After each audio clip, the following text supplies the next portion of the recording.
Hi, today I'm going to walk through how I used ImpulseSync to migrate a source HTML article into a structured content type at a destination. So what we'll see here is I have two articles pulled up that we're going to use the HTML for to sync over into a structured content type at a content stack system. Now this structured content type has four fields.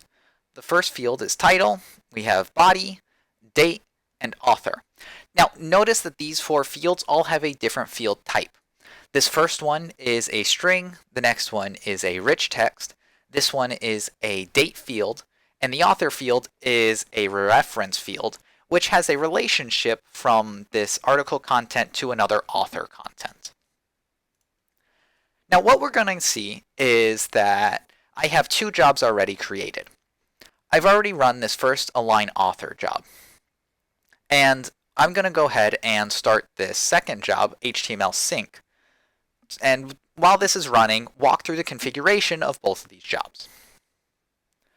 So starting with this align author, what this job is set up for is to actually align the source HTML articles to these destination authors. And if you'll notice, we have two authors already created at the destination, and we want to align and create an ID map between our source article and the author who wrote it. So if we look at this mapper configuration and scroll down to the field aligning, you'll see that we have the source aligned field is the author name, while the destination aligned field is the title.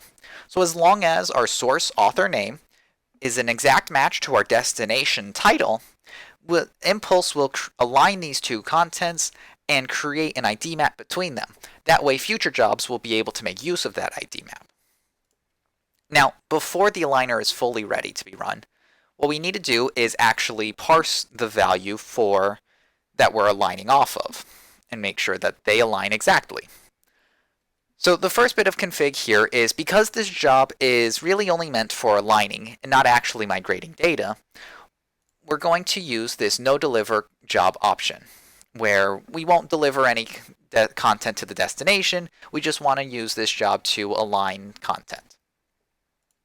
Next, we'll look at this content manipulator, and we have one liquid field manipulator.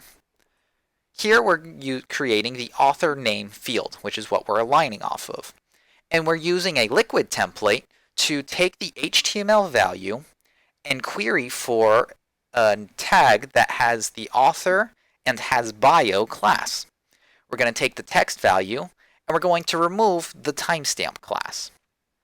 We'll split this value that we have and get the first index of this array. So what does this all mean?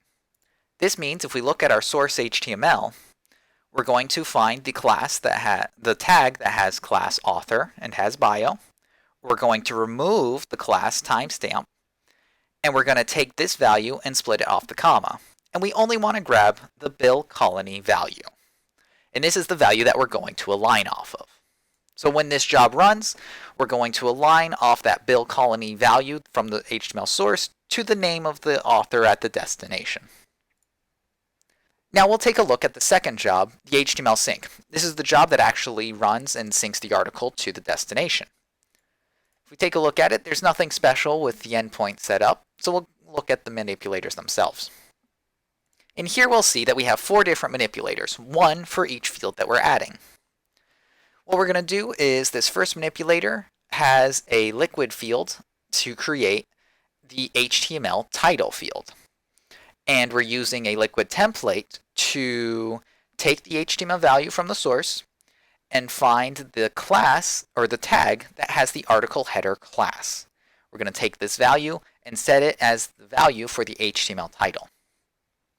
Our second manipulator does something similar for the date field.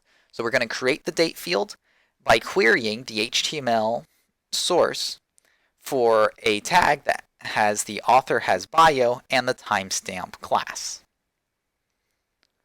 This third manipulator creates the body field, where we take the HTML value and search for the tags article body, and we want to get every p tag inside the article body div. Now, we don't want it to display as text because we're going to use this as a WYSIWYG field. Instead, we're going to call outer HTML, which will keep all of the HTML tags intact so that way we can see it at our destination. Finally, we have the relationship manipulator, which creates our fourth field, author. Now this will create a relationship to the ESPN author content type based on previous alignment. And that's why we ran that first job, so that we could align our source articles to our destination authors and make use of this relationship manipulator to create our reference field. The last bit of config is the mapper, and we'll see that we have the title from our source. We want to unmap that title. We don't care for it because we're not looking to use it.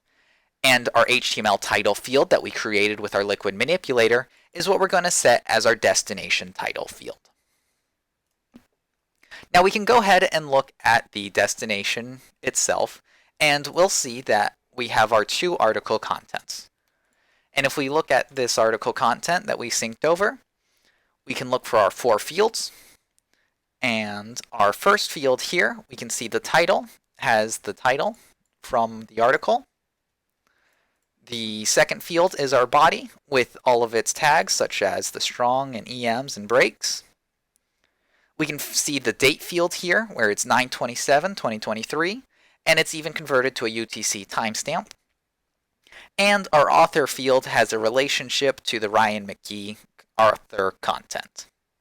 Thanks for watching.